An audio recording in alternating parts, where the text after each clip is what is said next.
सोहम, कुठे गेला होतास इतका वेळ? तुला सांगून जर नाही आलं, तुझा फोन सुद्धा स्विच ऑफ लागतोय. अगं हो, किती प्रश्न विचारणार आहेस? मी काय आता लहान राहिलो नाहीये, एवढी माझी काळजी करतेस ते. फोन बंद काय तुझा? चुकून झाला असेल, पण तू एवढी का रिॲक्ट होतेस? माझ्या अशा वागण्यामागचं कारण तुला चांगलंच माहितीये. तरी मी तुला सांगते की आपण हे शहर सोडून जाऊया, तर त्यालाही तू तयार नाहीयेस. देवी आणि हेच तुझ्या काळजीचं कारण आहे ना? पण ताई, मी एवढाही बेजबाबदार नाहीये की माझ्यामुळे देवयानीला त्रास होईल. अगं मला तिला भेटावंसं वाटतं, तिच्याशी बोलावंसं वाटतं, म्हणून मी तिला भेटायला जातो. त्यात टेन्शन घेण्यासारखं एवढं काय आहे? आत्ता तू कुठे गेला होता? खरं सांगू, मी देवयानीला भेटायला गेलो होतो. आणि हेही तेवढंच खरं आहे की मी त्यांना अजिबात डिस्टर्ब केलं नाही. अगं विक्रम आणि देवयानी डिनरसाठी एका हॉटेलमध्ये गेले होते. मीही त्यांच्या मागून गेलो. शेजारच्या टेबलावर बसून मी देवयानीला फक्त पाहत राहिलो. त्यांचं बिलही मीच दिलं. पण ताई, मी त्यांना अजिबात डिस्टर्ब केलं नाही.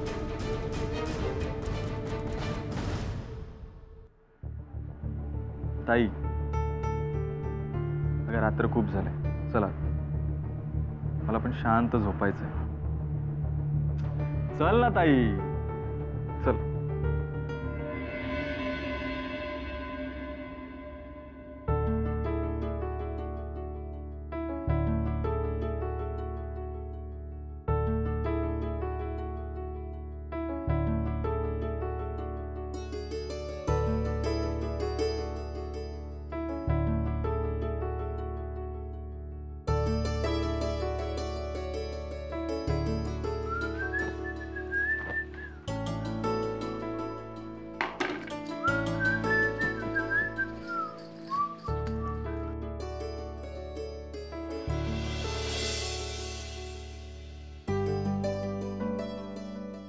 कुठे चाललेस? कुठे जाणार? आपल्या वस्तीतल्या शाळेमध्ये. तू आजकाल रोज जातेस का तिकडे? हो. आता जोपर्यंत आपल्या शाळेला परवानगी मिळत नाही आणि आपली इमारत उभी राहत नाही, तोपर्यंत ह्या मुलांचं शिक्षण कंटिन्यू करण्याचा एकच मार्ग आहे ना. अरे केवढं डोकं फोड करून आत्ता कुठे या मुलांमध्ये जरा शिक्षणाची गोडी निर्माण होते. तुला माहितीये, एखाद्या दिवशी जर मी शाळेत गेले नाही ना, तर ती मुलं इथपर्यंत येतात मला शोधत. आणि तुला माहितीये विक्रम, ही सगळी मुलं अशी आहेत ज्यांच्या पालकांनी एकदाही शाळेचं तोंड पाहिलं नाहीये. खरं म्हणजे त्या मुलांचं नाही तर आपल्या देशाचंच दुर्भाग्य म्हणायला हवं रे.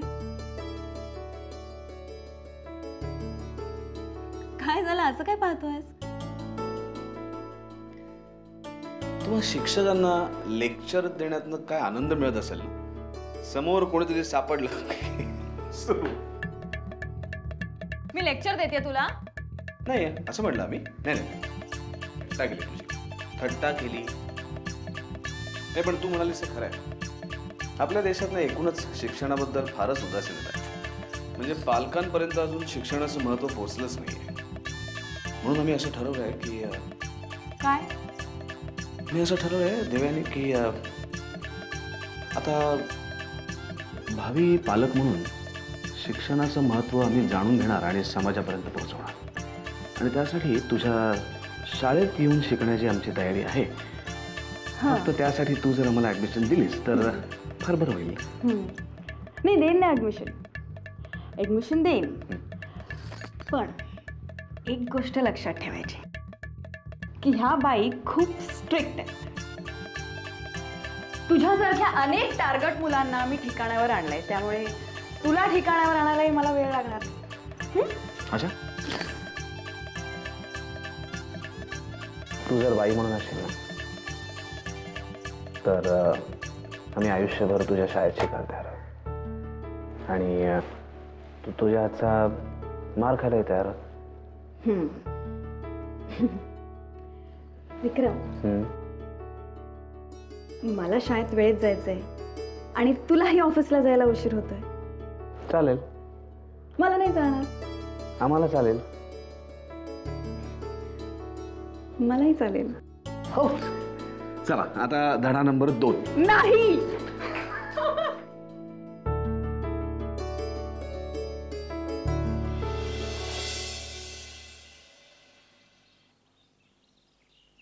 कशाला मार्क द्यायचे?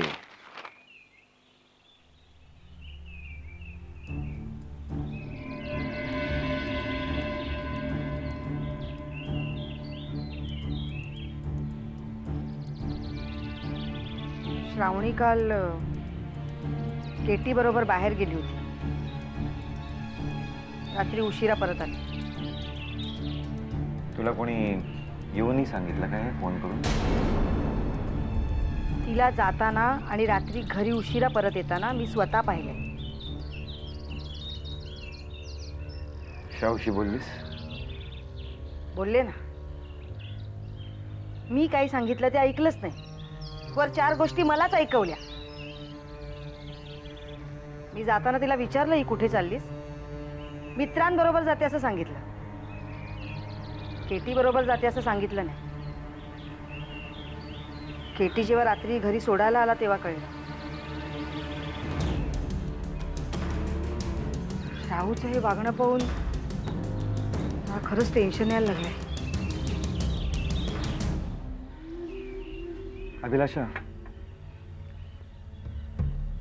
तुला तिच्याकडे बघण्याचा दृष्टिकोन बदलण्याची गरज आहे असं मला वाटतं. कारण जर का तू तिच्याशी असा संशय घेत वागत राहिलीस ना, तर तीही तुझ्याशी असंच वागणार.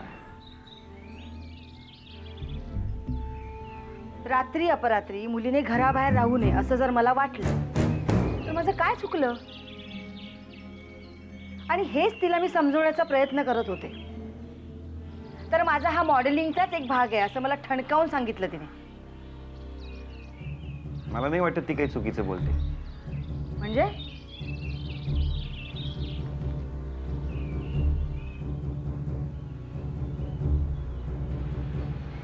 तिला तू आजवर जे काही शिकवत राहिलीस, जी काही स्वप्न दाखवत राहिलीस तिला, त्याचाच हा परिणाम आहे असं नाही वाटत तुला? तिनं मॉडेलिंग करावं अशी तुझीच इच्छा होती ना, आणि आता तिच्या वागण्याचं तुला वाईट वाटतंय कारण तूही माझ्यासारखीच मध्यमवर्गीय संस्कारात वाढलेली आहेस. ठीक आहे, माझं चुकलं असेल, पण आता माझ्या समाधानासाठी या विषयावर श्राऊशी एकदा बोलाल?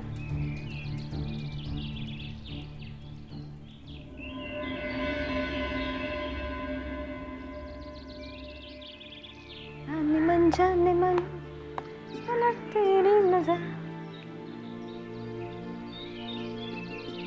Good morning. कशी झाली पार्टी?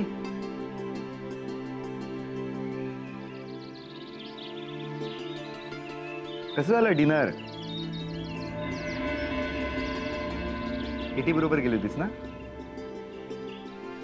मॉमनी सांगितलं ना तुम्हाला? दादा तुम्ही पण ना. श्राऊ आईनी जरी सांगितलं असलं तरी काय फरक पडतो? We are friends.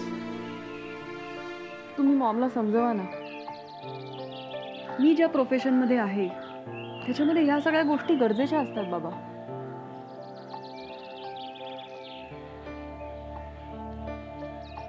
श्राऊ बस.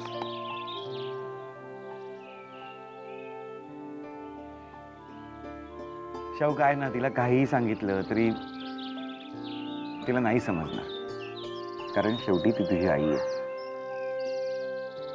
आणि प्रत्येक आईला आपल्या मुलांची काळजी वाटते. अभिलाषा आता पटकन बोलते, तो तिचा स्वभाव आहे. पण शाहू, तू तरी तुझ्या आईशी खोटं का बोललीस? काय होतं ना, मग अशामुळे तिला सतत संशय येत राहतो की श्राऊ आपल्याशी खोटं बोलते. तू असं करायला नको होतं श्राऊ. बाबा माझं चुकलंच, पण त्यावेळी मी तिला जर खरं सांगितलं असतं ना तर तिने या गोष्टीचा खूप इश्यू केला असता, म्हणून मी खोटं बोलून गेले. शाहू, मी समजू शकतो प्रत्येक प्रोफेशनच्या काही डिमांड असतात, तशाच तुझ्या मॉडेलिंगच्या क्षेत्राच्याही काही डिमांड असतील, पण श्राऊ, तुला त्यावेळी हे विसरून नाही चालणार की तू एक मध्यमवर्गीय घरातली मुलगी आहेस, जिथे श्रीमंतीपेक्षाही संस्कारांची जास्त किंमत केली जाते. हे संस्कार तुझ्यावर अनेक ठिकाणी निर्बंधही घालत असतात, पण अशा वेळी गैरसमज करून न घेता त्या निर्बंधांमागची कारणं शोधून घे.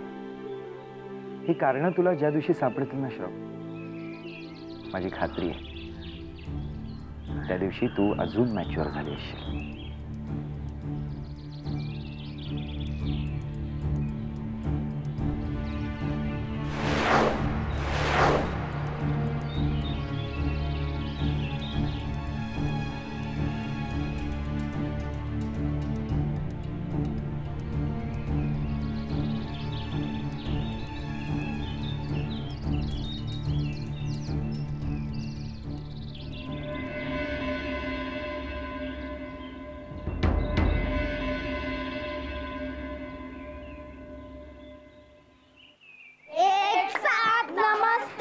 बसा बसा बसा.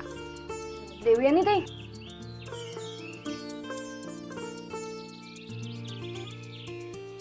ढोल्याची आहे तुम्ही इथे? हो, जरा ढोल्याच्या अभ्यासाबद्दल थोडं बोलायचं होतं. हा बोला ना. अहो, तुम्ही दिलेला अभ्यास तो कधी घरी करतच नाही. अहो, ढोल्या कुठे आणि आला का नाही तो आज? घरी झोपलाय, ताप आलाय असं म्हणतोय, आणि त्याच्याबरोबर डमरूही त्याच्या डोक्यावर कापडाच्या घड्या घालत बसलाय. काही नाही हो, शाळेत जायचं नाही म्हणून हे सगळं नाटक आहे. अहो, असं काय म्हणताय? खरंच आला असेल ताप त्याला? तुम्ही हात लावून पाहिलात का? ढोल्याची आई, आपल्या मुलांवर आपणच विश्वास ठेवायला हवा. आणि खरं सांगू, तुम्ही काळजी करू नका. ढोल्याला आता अभ्यासाची गोडी लागली, तरीही मी त्याच्याशी बोलेन. हा, या तुम्ही. एक मिनिट. ढोल्याची आई, ढोल्या तर सांगत होता की तुम्हाला लिहिता वाचता येतच नाही. मग तुम्हाला कसं कळतं की त्यांनी अभ्यास केलाय की नाही? म्हणून काय झालं, पाटीवर लिहिलेलं सगळं दिसतं मला. तुम्हाला सांगते, अहो तो पाटी भरून काही लिहितच नाही बघा. ढोल्याची आई, तुम्हाला असं वाटतं ना की ढोल्याने खूप मोठं व्हावं, चांगली नोकरी करावी, स्वतःचं घर करावं. हो, मग त्यासाठी ढोल्याने अभ्यास करायला हवा. आणि तो अभ्यास करतोय की नाही हे कळण्यासाठी तुम्हालाही शिकायला हवं. म्हणजे अगदी सोपं आहे. तुम्ही सुद्धा आता ह्या मुलांबरोबर इथे शिकायला या. म्हणजे मी या शाळेत शिकायला यायचं? हो, काय हरकत आहे? बरं, उद्यापासून येईन मी. उद्यापासून नाही, आजपासूनच. ढोल्याची आई, कुठल्याही चांगल्या कामाची सुरुवात लगेचच करायला हवी. तू इथे काय करतोय?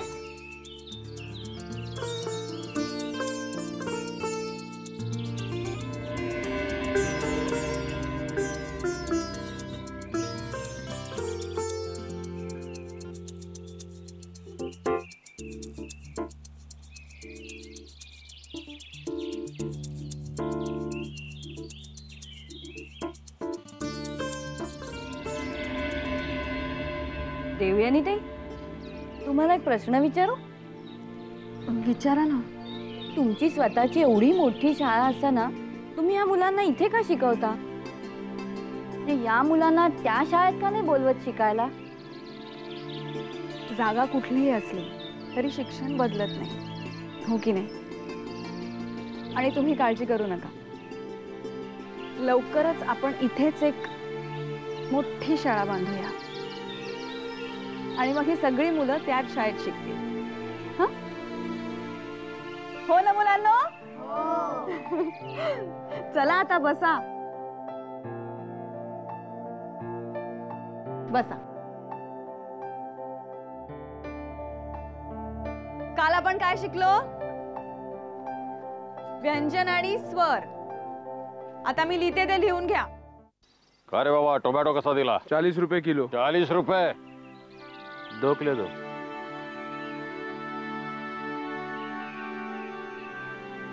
काय बाबा टोमॅटोचा दर काय? साहेब 48 रुपये. 48 रुपये? अरे तो 40 रुपये सांगतो, तो 48 रुपये. साहेब माल तर बघा आधी.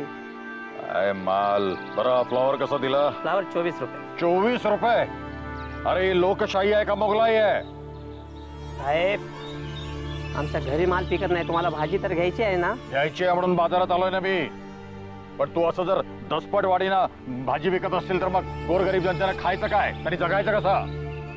गोरगरीब साऱ्यांनाच हे जर माहित आहे साहेब, तुम्ही तुमचं बोला ना. अरे पण हा अन्याय आहे. या गोरगरीब जनतेच्या माथ्यावर तुम्ही मारत असलेली ही जबरदस्तीने भाववाढ, याच्या विरुद्ध मी आवाज उठवणार म्हणजे उठवणार. या अन्यायाविरुद्ध मी लढणार म्हणजे लढणार. हो साहेब, कशाला धंद्याची तुम्ही वाट लावताय सकाळी सकाळी? तुम्ही आज नव्याने आलात का बाजारात? हो.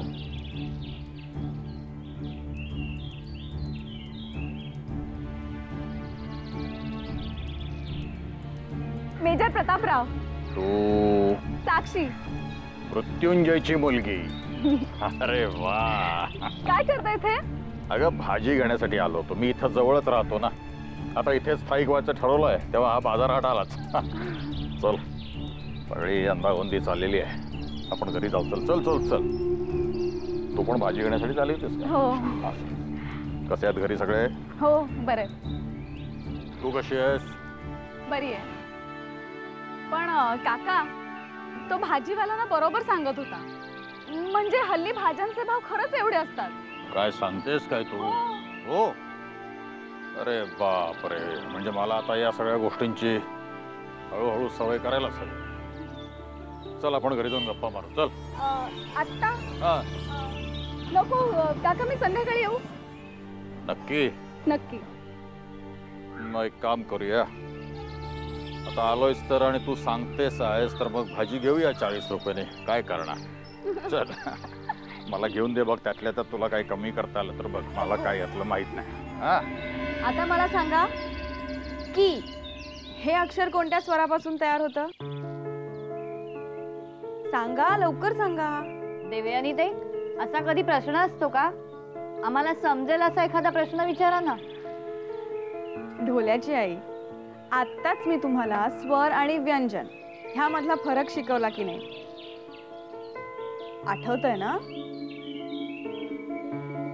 हो. देवयानी ताई, चक्कीवर जाऊन दळण घेऊन येऊ का? भैया 15 मिनिटात देतो म्हणाला होता. जाऊ? ढोल्याची आई, इथे आल्यावर दुसरीकडे कुठेही लक्ष द्यायचं नाही. चुकलं माझं. परत नाही विचारणार असं. चला मुलांनो, तुम्ही मला सांगा की हे अक्षर कोणत्या स्वरापासून तयार होतं? क आधी की बरोबर की. दादू, या या या. बसा दादू, बसा बसा.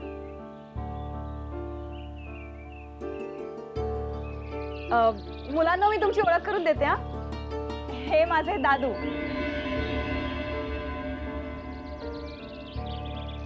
एक साथ नमस्ते. नमस्ते नमस्ते. बसा बसा बसा. कशी वाटली माझी शाळा दादू? खूपच सुंदर. खरं तर तुझी शाळा पाहायची खूप दिवसापासूनची इच्छा होती, ती आज पूर्ण झाली. तुला डिस्टर्ब नको म्हणून मी लांबूनच बघत होतो. दादू, अगं खरंच, ज्या जिद्दीनं तू ही शाळा उभी केलीस, ज्या निष्ठेनं या मुलांना शिकवतायस, खरोखर अभिमान वाटतो तुझा.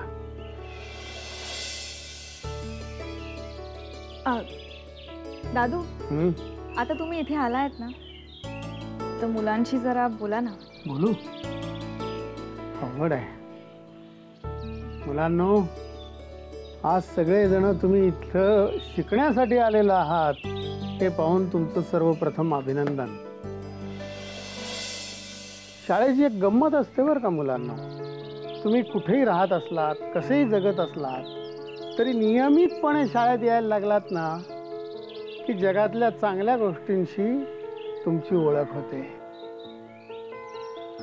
आता तुम्ही शाळेत आल्यानंतर इंजिनियर व्हाल, डॉक्टर व्हाल, वकील व्हाल, पण सगळ्यात आधी तुम्ही एक चांगले माणूस व्हाल.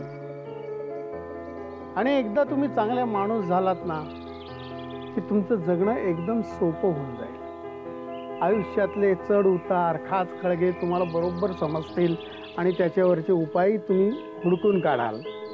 तेव्हा माझ्या मते शाळेला येणं, नियमित येणं, कधीही न चुकवणं, शिक्षकांचा आदर करणं, आपल्यापेक्षा मोठ्या असलेल्या व्यक्तींचा, घरच्या लोकांचा आदर करणं हे सगळ्यात महत्त्वाचं आहे. धन्यवाद.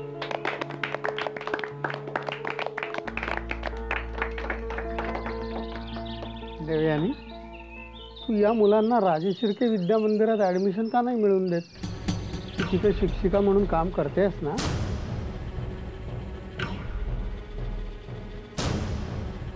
तुला या शाळेत प्रवेश देऊ नये अशी साईमांची ऑर्डर आहे.